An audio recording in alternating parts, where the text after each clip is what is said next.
বাংলাদেশের ইতিহাসে মেজর ডালিম নামটি অত্যন্ত আলোচিত একটি নাম। পূর্ণ নাম শরীফুল হক ডালিম। তিনি 1946 সালের 2রা ফেব্রুয়ারি তৎকালীন ব্রিটিশ ভারতে জন্মগ্রহণ করেছিলেন।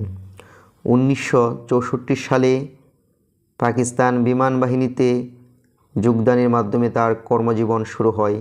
1965 সালে পাক ভারত যুদ্ধের পর তিনি পাকিস্তান সেনাবাহিনীতে যোগদান করেন।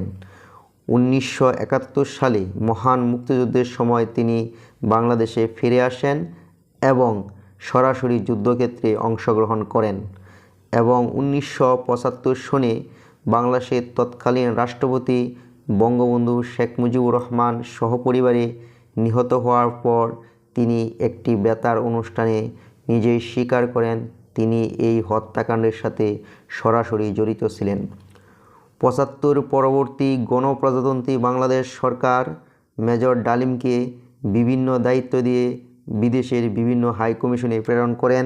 তারই ধারাবাহিকতায় 1976 সনে গণসিন, 1980 সালে লন্ডন হাইকমিশন, 1982 সালে হংকংয়ে হাইকমিশনার হিসাবে এবং 1988 সালে কেনিয়ায় হাইকমিশনার হিসাবে দায়িত্ব পালন করেন।